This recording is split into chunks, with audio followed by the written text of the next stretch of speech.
Biblique, nouveau rendez-vous, communauté chrétienne d'Afrique et d'ailleurs. Bonsoir et bienvenue à cette émission qui vous plonge au cœur de la Bible à travers l'analyse d'un sujet.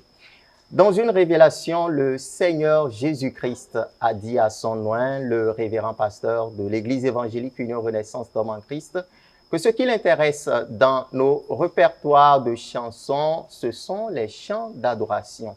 Ces chansons ont-elles une importance particulière? Qu'est-ce qui les différencie des louanges ordinaires que nous faisons? Réponse ce soir sur votre émission biblique, c'est avec deux invités comme d'habitude. Et aujourd'hui, il y a un tout nouveau sur ce plateau. Il n'est plus à présenter, mais nous allons le présenter. Il s'agit de notre respectable évangéliste Martin Lawani. Bonsoir, évangéliste.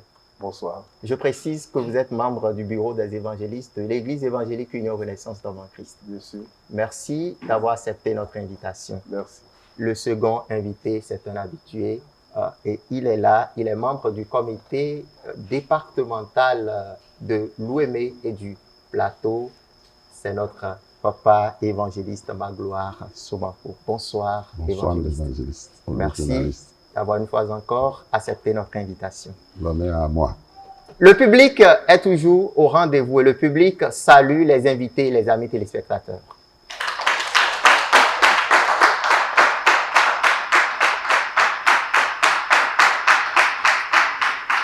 À présent, nous allons suivre la rubrique Point de vue.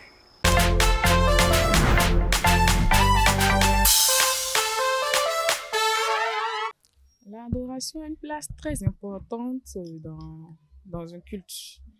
D'abord, l'adoration bien faite permet d'attirer la présence de Dieu. Ça permet de déplacer Dieu de son trône pour siéger au milieu de nous, pour recevoir nos actions de grâce, nos prières, nos supplications et nous purifier. Comme un chandelier dans les lieux saints, Saint-Esprit, éclaire mon âme, revêt mon être entier par ta puissance, Esprit de Dieu, Esprit de force. On adore son Dieu par les chansons d'adoration. Et l'importance de ces adorations est que c'est comme un instrument de guerre. Dans l'adoration, quand on chante, d'abord, elle loue notre Seigneur, elle prêche et elle prie aussi. Entre tes mains, Seigneur, je remets ma vie. Fais de moi ton instrument de gloire. Il est bon à ton service, Jésus mon sauveur. Qu'il est doux le sacrifice que t'offre mon cœur. Sans l'adoration, on peut dire qu'il n'y aura pas de culte. C'est grâce à l'adoration qu'on implore Dieu. On invoque la présence de Dieu. Et Dieu même, dans l'adoration, il est content. C'est dans l'adoration que Dieu se manifeste plus. Adorer, là, c'est prier deux fois le Seigneur. C'est prier deux fois le Seigneur. C'est le socle. Sa place est le socle. Il est en amont et en aval de tout culte chrétien. Oui. Quand on dit adorer, là, c'est appeler Dieu. Maintenant, ça permet de s'approcher de Dieu. Et quand Dieu est là, la lumière est là. Là, on peut commencer par, quand on rentre en communion avec lui, on peut commencer par prier maintenant. Eh bien voilà la vie de quelques fidèles que nous avons rencontrés sur la paroisse de Tanquet. On leur a demandé de fredonner une chanson pour voir si ce qu'ils sont en train de dire est conforme, si la chanson est conforme à la définition qu'ils ont donnée du chant d'adoration. Et voilà ce qu'ils ont dit.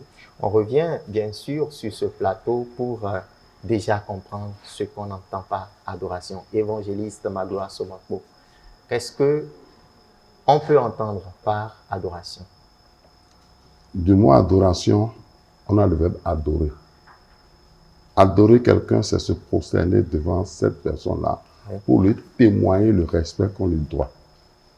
Si nous allons dans Apocalypse, chapitre 7, le verset 11, nous avons vu les anges et beaucoup d'êtres qui adorent le Seigneur.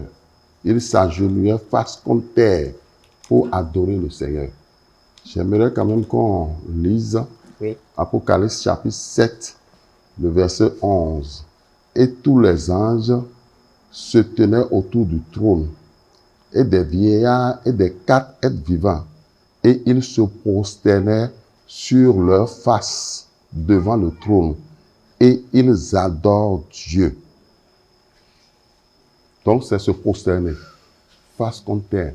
C'est montrer le respect qu'on doit à un être suprême, un être qui vous surpasse. C'est ça, adorer. D'accord.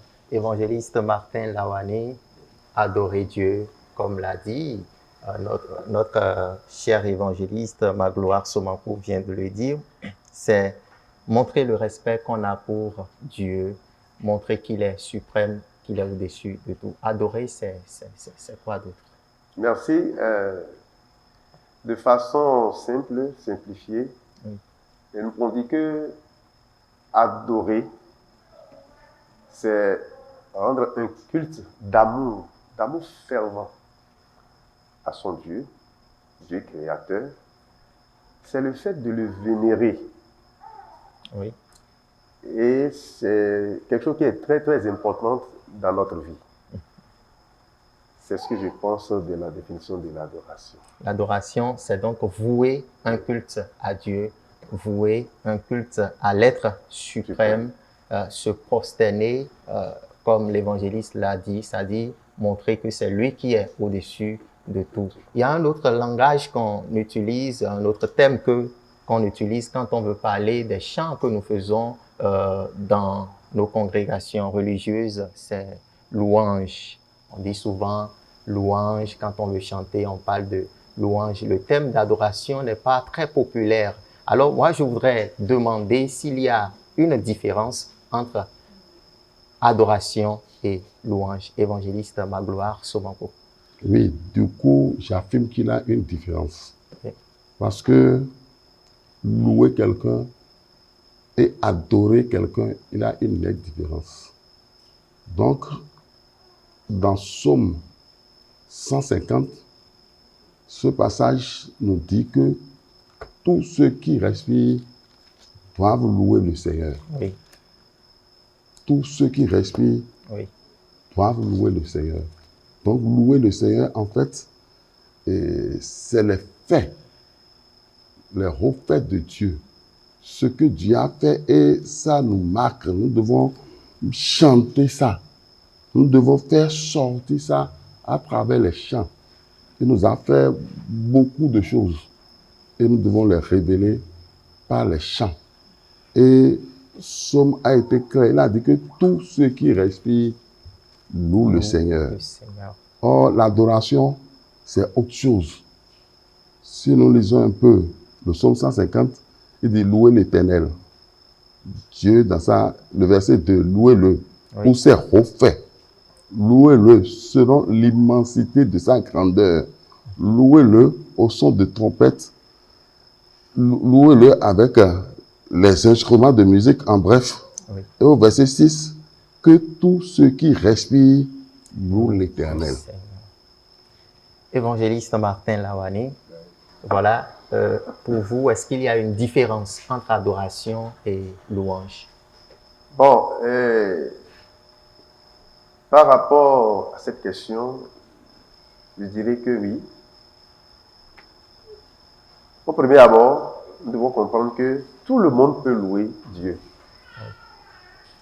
D'ailleurs, dans la nature, Dieu a fait ces choses. Toute la créature est là en train de louer Dieu. Mais qu'est-ce que Dieu agrée réellement de tout cela? Et c'est de ça qu'il s'agit. Alors, si nous parlons de la louange, au fait, c'est ce que l'Éternel te fait, la grâce qu'il t'accorde, c'est ça qui te réjouit, et en ce moment-là, tu acclames son nom. Là, tu es en train de le louer. Peut-être tu es atteint d'une maladie et que au moment où tu es en train de supplier ton Dieu par la prière, le Seigneur t'accorde une guérison. Oui. Comme ça, vous voyez, celui qui est guéri, celui qui était dans une souffrance, dans une situation où il ne pouvait plus supporter, et par la grâce du Christ, il reçoit la bénédiction, il reçoit la guérison. Vous voyez, cette personne est remplie de joie. Comme ça, il commence par louer Dieu. Oh Seigneur, tu m'as fait ci. Oh Seigneur, tu m'as fait ci. Et c'est bon. C'est bon pour notre vie. Maintenant, je reviens maintenant à la question. Vous demandez si il y a une différence entre louer Dieu et l'adoration. Vous savez, la louange nous ouvre une porte d'explorer les merveilles de Dieu. Oui. Est-ce que vous voyez? Oui. Mais par contre, quand on parle de l'adoration, ça nous transporte dans une dimension très très importante. Ça nous transporte dans une intimité de Dieu. Et je vois que c'est là même que Dieu veut que tous ces enfants-là résident. Dieu veut que ces enfants résident dans cette maison-là. Puisque là, vous touchez la personne de Dieu même. Oui. Vous voyez le roi. Vous êtes là en train de le mirer, je vais dire, en quelque sorte. Oui. Ça vous plonge dans une dimension, dans une atmosphère dans une dimension surnaturelle. Oui. Et tout ça là, ça vient du cœur. Voilà, je ne vous arrache pas la parole. Merci. Si je dois retenir quelque chose de ce que vous dites, c'est que la différence, c'est beaucoup plus au niveau du contenu. Oui. Parce que vous parlez du contenu au niveau de la louange, c'est axé sur les bienfaits, ce que Dieu a fait. Oui. Maintenant, l'adoration, c'est sa nature, ce qu'il est, sa grandeur. Oui. Et ça, c'est un peu comme on le dit, le Créateur est bien différent de la création. La création magnifie Dieu. Oui. On magnifie Dieu à cause de sa création. Maintenant, l'adorer, c'est dire ce qu'il est. Oui. Il est bon, il est miséricordieux, il est merveilleux. Sa grandeur, en quelque sorte. Maintenant, nous parlons là du message. Au niveau des caractéristiques, est-ce que l'adoration, les chants d'adoration ont une nature un peu distincte? Je parle de la forme. Je parle de la forme qu'on donne aux chants. Est-ce qu'il y a une différence? Je veux dire par là, est-ce que tout chant qui a l'allure d'être un peu doux, est-ce que ces chansons-là sont des chansons d'adoration? Bon, je dirais non. Parce que ça dépend du message que véhicule le chant. Nous venons de dire que adorer le Seigneur, c'est entrer en contact avec lui. C'est sa personne même, son intimité. Et c'est en touchant son intimité que ton âme vit réellement la spiritualité. Or, louer le Seigneur, c'est ce qu'il nous a fait. Les grandes choses qu'il a eu à faire. C'est les chansons qui vont véhiculer ça. Donc, il y a une différence nette entre ce que Dieu a fait et ce que Dieu est. Oui. Donc, c'est là la différence. Maintenant, au niveau de ces chansons-là, est-ce qu'on peut jouer n'importe quel rythme pour adorer Dieu? Évangéliste. Voilà, tel que l'évangéliste vient de le dire, nous devons comprendre que ce n'est pas nécessairement du fait que la musique est douce que nous dirons que c'est une adoration. Le problème est que, quel est le message que cette musique, ce chant est en train de véhiculer? Oui. C'est ça, c'est le vrai nœud, ça. Donc, le message. Le message. Regardez un peu les anges. Sinon, si nous parlons de louange, là, nous constatons directement que c'est un bienfait accordé à une personne, et puis là, il est en train de remercier. Il est en train de remercier. Est-ce que vous voyez? Oui. L'autre côté, il semble que le chrétien, celui qui est en train d'adorer Dieu, est en train de se donner en quelque sorte. Oui. Est-ce que vous voyez? Oui. Là, c'est cette nuance que nous devons comprendre. Même à nos jours, c'est-à-dire quand on parle de louange et de l'adoration, c'est une zone d'ombre. Tout le monde n'a pas eu la compréhension nécessaire pour pouvoir valider l'adoration et la louange. Pour pouvoir faire maintenant, dans les chansons, dans nos musiques, ce n'est pas parce que la musique est douce qu'on peut dire que c'est une adoration. L'adoration, ça vénère Dieu. Est-ce que vous voyez? Oui. Dans l'adoration, vous voyez par exemple les anges. Les anges sont créés comme ça. Oui. Dieu les a créés comme ça. Une armée qui est dédiée Maintenant, à magnifier Dieu, voilà, à dire ce qu'il est, sa voilà, grandeur. Dans leur adoration, c'est ce qu'on ressent.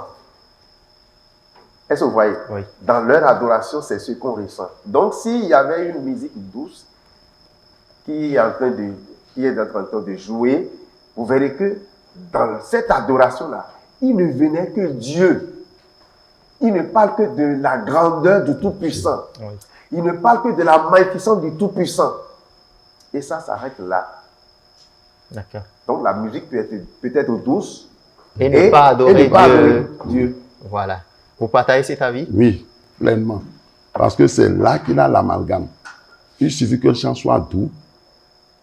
Quand on dit que c'est de l'adoration, non, ce n'est pas de l'adoration. Nos frères et sœurs ont chanté tout à l'heure et nous avons constaté que les chansons sont douces. Ça parle du Saint-Esprit, ça parle du service de Dieu, mais ça ne magnifie pas Dieu, ça ne le vénère pas, non. Ça ne montre pas la grandeur de Dieu. Il y a aussi un verset biblique dans lequel le Seigneur a dit « L'heure vient où les vrais adorateurs adoreront le Père en esprit et en vérité. » Donc, adorer, c'est un acte d'esprit. Oui. C'est un acte d'esprit où l'homme va à la rencontre de... Quand on parle de chansons, oui. Mais adorer, ce n'est pas seulement les chansons. Oui, c'est quoi d'autre? Parce que nous avons vu dans Genèse, Abraham a dit à ses serviteurs, attendez-moi là. Mon fils et moi, nous irons adorer Dieu. C'est aussi le sacrifice. Et c'était un sacrifice suprême qu'il voulait faire. Oui. Donc, nous posons beaucoup d'actes. Au fait, on peut les appeler de l'adoration.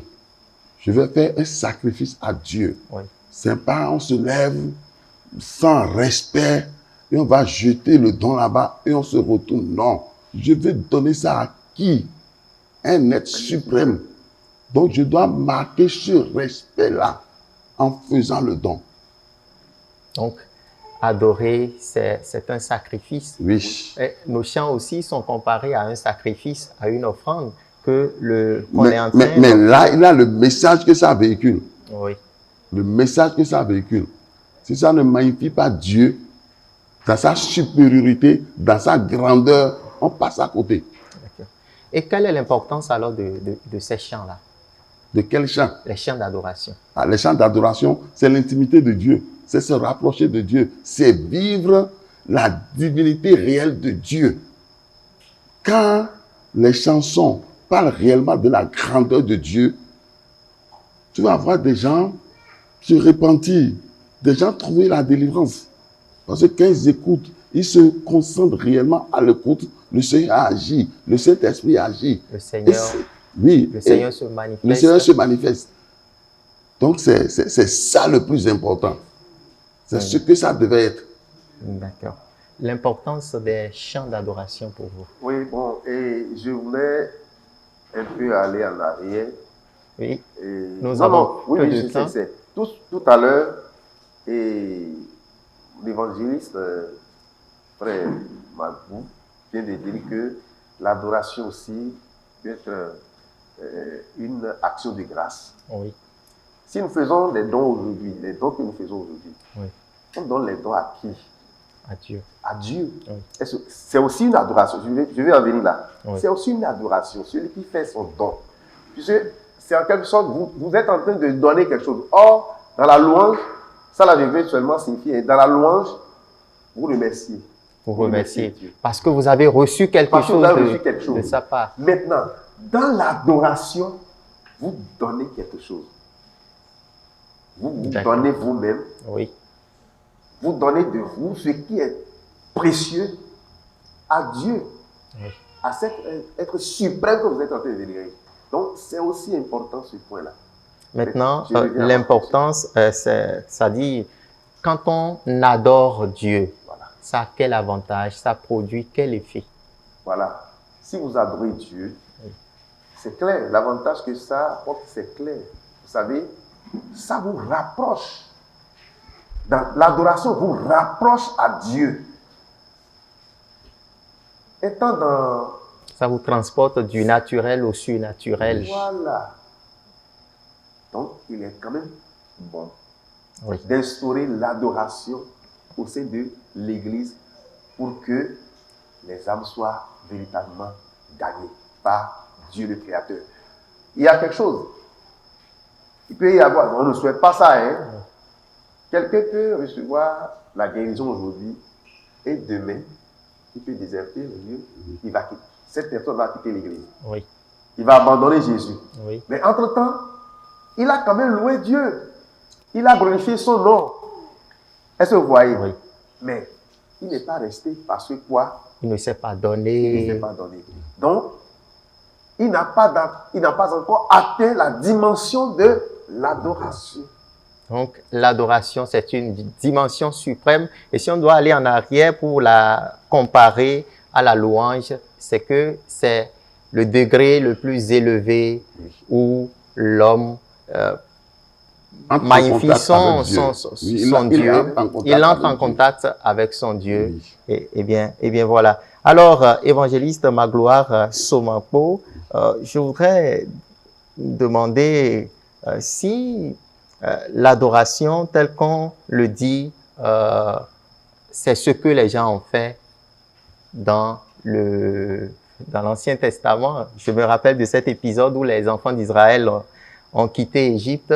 Et il a suffi qu'ils entonnent un chant et comme ça les murs de Jéricho sont tombés. Est-ce que c'est de cela est-ce que c'est ça qu'on appelle l'adoration au fait? Oui, parce que leur chant a touché la puissance de Dieu.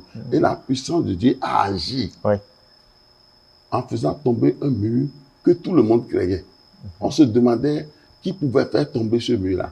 Mais seulement par l'adoration, ce mur-là s'est écroulé.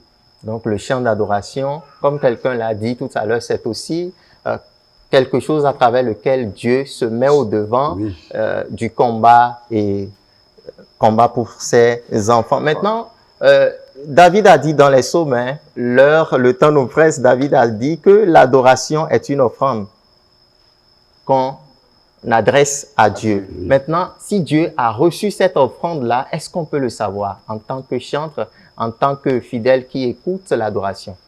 Oui, et je peux dire que si Dieu reçoit cette offrande, on peut sentir, on peut remarquer ça. Oui, comment? Oui, ça merci. Je peux dire que quand vous faites l'adoration, quand vous faites ce sacrifice, si Dieu reçoit ce sacrifice, ça vous emporte dans des sentiments. Vous ressentez certaines choses. La présence de Dieu. La présence de Dieu. Oh, c'est vraiment merveilleux. Évangéliste, très rapidement, vous allez compléter. Lorsque l'adoration est acceptée par Dieu, comment on le sait? On ressent ça, on vit ça, on le sent. On le sent, on remarque même sa présence. Et ceux qui ferment les yeux réellement pour prier, après ça, ils te diront que nous avons constaté ci, nous avons constaté ci, nous avons constaté la présence de Dieu, nous avons vu un ange qui est venu poser sa main. Et ça donne la joie. On sent effectivement que le Seigneur est là. À travers l'adoration là, il nous a visités. Sa présence était réelle parmi nous. On vit ça. Voilà, merci. Les bienfaits de l'adoration, on revient pour en parler, mais c'est le moment de prendre quelques questions du public qui a suivi le sujet, le développement du sujet avec beaucoup d'intérêt. On va donc commencer par ce côté. Moi, c'est Lydie Gouton. J'aimerais poser une question. Oui. Je voulais demander, est-ce qu'on peut recevoir le pardon en adorant Dieu? Merci. Voilà sa question. Évangéliste Martin Lawani, elle cherche à savoir si, rien qu'en adorant Dieu, elle peut recevoir le pardon.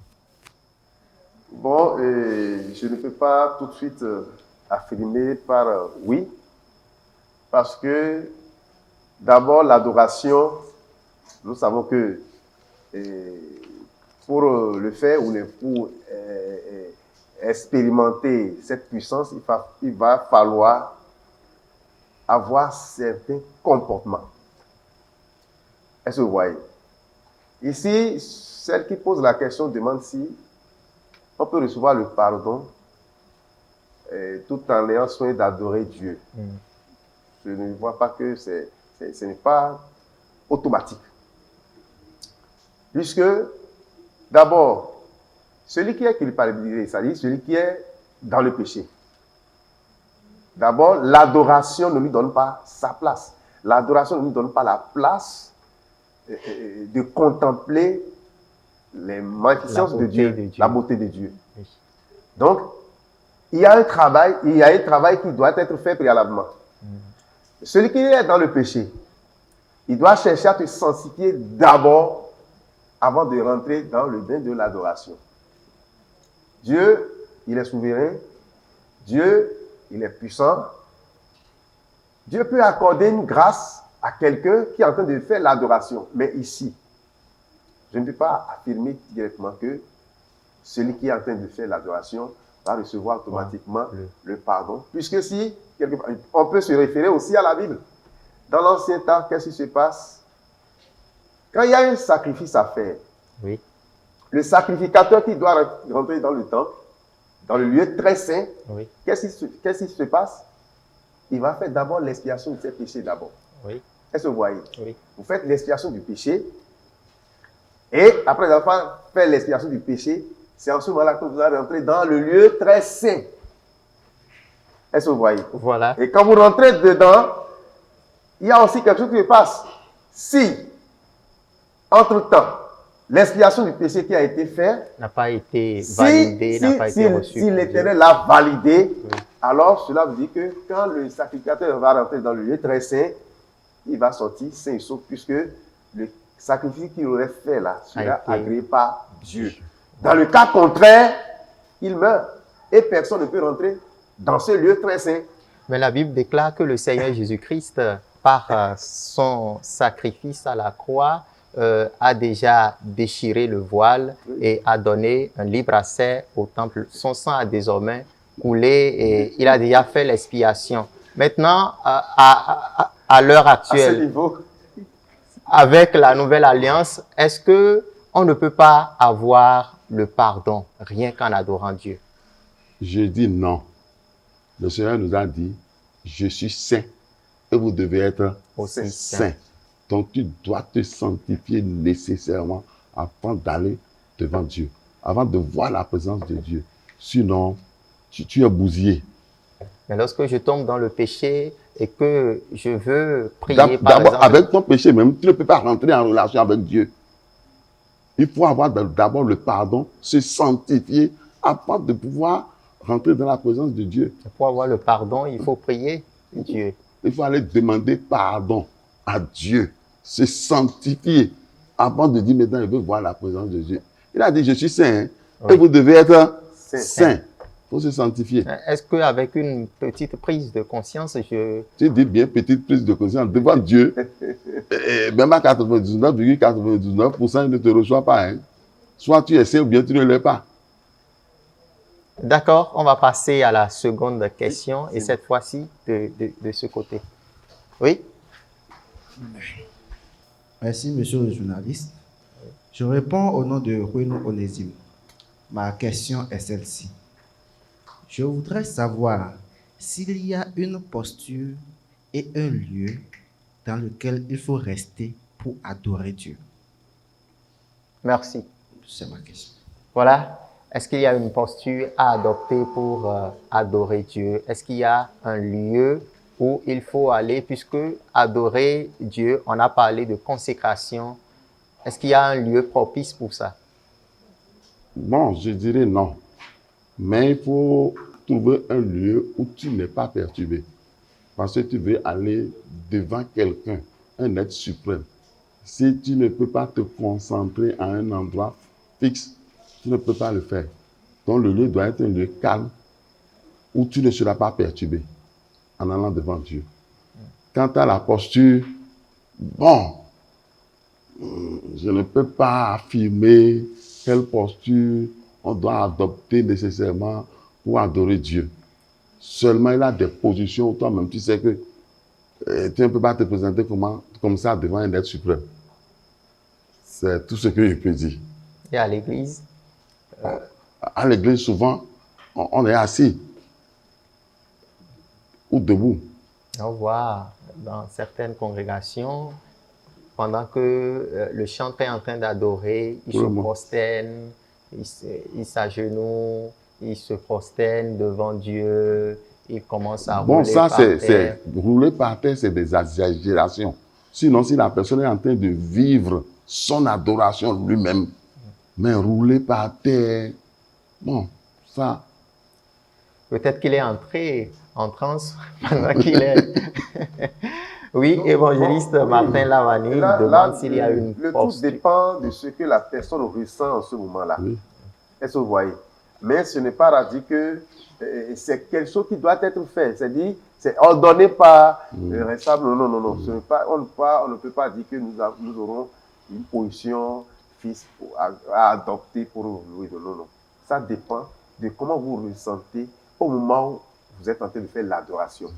C'est-à-dire, en fait, c'est l'inspiration qui vous amène à poser peut-être certains axes, mais qui sera quand même centré, qui sera quand même biblique, puisque nous, on sait bien, la chair parfois, quand à des moments donnés, on cherche à dévier un peu. Donc, on a vu David qui n'a pas pu se contrôler, qui a enlevé sa tunique. Oui, là, il a été emporté. C'est pourquoi il dit, ça dépend de ce que vous ressentez au moment de l'adoration. Est-ce que vous voyez? Voilà. Eh bien voilà, nous sommes pratiquement à la fin de cette émission.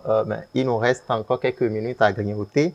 Je voudrais demander l'attitude que le chanteur lui-même, c'est-à-dire son comportement avant d'aller devant l'autel pour magnifier Dieu. Quel doit être son comportement? Et son comportement, c'est un peu vague. Ouais. Je dis que c'est un peu vague parce que celui qui sait qu'il va devant Dieu, il veut vivre la présence de Dieu, il doit se sanctifier. La sanctification. La sanctification. Et cette sanctification, si on doit la détailler un peu. Si on doit la détailler, c'est quelqu'un qui doit être conscient de lui-même, éviter le péché, être très conscient, rassuré que ce n'est pas un acte banal que je vais aller poser. Je vais aller devant Dieu. Tu as vu le peuple d'Israël, quand ils ont dit qu'ils même veulent écouter Dieu. Oui. Moïse leur a dit, sanctifiez-vous d'abord. Et quand vous allez finir de vous sanctifier pendant 3 jours, maintenant on ira devant la présence de Dieu. Mais au moment d'aller devant la présence de Dieu, ils ont démissionné. Donc nécessairement, on doit se sanctifier. Savoir qu'on veut poser un acte capital. Évangéliste Martin Lavani, il y a quelque chose que je n'avais pas précisé au départ, c'est que vous êtes également chanteur. En tant que chanteur, vous, quelle attitude adoptez-vous lorsque vous devez adorer le Seigneur? Alors, en tant que chanteur ou compositeur, que nous sommes. Oui. Et nous devons d'abord comprendre que ce service, ou bien ce métier que nous avions reçu par grâce, nous devons quand même trouver une valeur. On doit trouver que c'est quelque chose de très très important qu'on ne doit pas négliger. Maintenant, le chantre ou l'adorateur, j'espère qu'il est en train de véhiculer un message. Et tout ce qu'il dit, c'est la sainteté, c'est la grandeur de Dieu. Donc, par conséquent, lui aussi doit refléter l'image de ce qu'il est en train de véhiculer comme message. Donc, ça nous revient maintenant à nous consacrer réellement. Oui. Quelqu'un ne peut pas se lever pour dire, je vais louer Dieu, commencez par louer Dieu, je vais adorer Dieu, commencez par adorer Dieu. Non, tu n'es pas encore dans le vrai sens de l'adoration ou bien de la louange. Est-ce que vous voyez? Il faudrait que le chantre ou le compositeur se remet réellement. Il faut que le chantre ou le compositeur reflète réellement le message qu'il est en train de véhiculer. À travers, parce que vous ne pouvez pas dire que Dieu est bon et que vous-même vous soyez mauvais. Voilà. Voilà. Donc ça demande plus de consécration. Évangéliste Magloire Somampou, nous sommes à la fin de l'émission. Des conseils aux chantres. Bon, mes conseils vont porter sur deux personnes. Oui. Parce que là, les chantres et les compositeurs, oui. Nous venons de faire de l'information. Oui. Je ne suis pas sûr que cette information va les atteindre. Si ça pouvait les atteindre, il reste maintenant la formation. Parce qu'une fois que je suis informé, soit je fais l'auto-formation, ou soit je vais vers des gens qui vont me former. Et là, chaque chantre ou chaque compositeur sera sûr de ce qu'il est en train de faire. Il est en train de faire de louange ou bien il est en train de faire de l'adoration. Son inspiration porte au fait sur quoi? Et là, les choses seront claires. J'aurais bien aimé que cette information qu'on est en train de véhiculer là atteigne les personnes aux ressources. Oui. Pour que leur formation puisse prendre tout ça là en compte et que chacun soit sûr de ce qu'il est en train de faire. C'est ce que je peux donner comme conseil. Voilà, évangéliste Martin Lavani, des conseils aux chantres. Je voudrais également que vous parliez, parce que tout le temps, on a parlé de chantres. Il y a également les fidèles qui sont à l'église au moment où on est en train d'adorer Dieu. Donc, conseil à la fois aux chantres et aux fidèles au cours de l'adoration. Merci. Pour conseil, d'abord, je voudrais nous signifier quelque chose. Il y a ça fait un bon moment où notre cher révérend nous a instruits par rapport à l'adoration. Et vous savez, déjà dans l'église, nous avions déjà reçu une grâce, puisque depuis fort longtemps où l'église a été créée, nous avons notre hymne. Et si nous regardons bien les messages que véhicule notre hymne-là, vous verrez qu'il y a déjà l'adoration. Et le Seigneur, dans sa grâce, il a touché notre révérend et il a voulu qu'il y ait une réorganisation par rapport à l'adoration. Est-ce que vous voyez? Et c'est très important, c'est très capital. Et je suis sûr que sur ce plateau, les chanteurs sont là, les chanteurs aussi, les compositeurs aussi nous entendent, les fidèles aussi nous entendent. Il faut qu'on tous en prenne conscience de ça pour que l'église soit nourrie dans l'adoration. Les fidèles, quant aux fidèles, ce n'est pas, si nous sommes à l'église en train d'adorer ou bien en train de louer Dieu, il ne faudrait pas que on le fasse parce que c'est une formalité. On est en train de remplir une formalité. Non. Il faut qu'on soit conscient de ce qui se passe réellement, puisque ça dépend de notre vie. Les louanges, ça produit des miracles. De la même façon aussi, l'adoration aussi produit des miracles. Et donc, savoir que Dieu a dit que c'est ce qui lui fait plaisir dans nos répertoires. Il est bien important qu'on puisse vraiment insérer ces chants-là, les multiplier dans nos répertoires. Merci, chers évangélistes, d'avoir accepté notre invitation et d'avoir éclairé le public, les amis téléspectateurs, sur ce qu'on appelle chant d'adoration. Il y a des mots forts qui ont été dits au cours de cette émission. Je retiens sacrifice, consécration, don de soi. L'adoration est donc une description de la beauté invisible de Dieu, mais bien pittoresque. L'adoration est un sacrifice, c'est une dévotion, c'est un don de soi qui transporte Dieu du surnaturel au naturel et qui fait qu'il manifeste sa grandeur, sa puissance. On l'a dit, celui qui adore Dieu et qui est agréé par Dieu le ressent. On l'a dit sur cette émission. À tous et à toutes, nous disons merci de nous avoir suivis. Prenez un autre rendez-vous de votre émission très prochainement, Bibliquement Votre.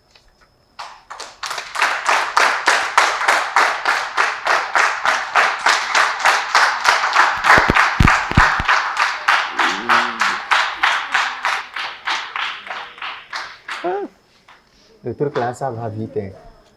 Très vite.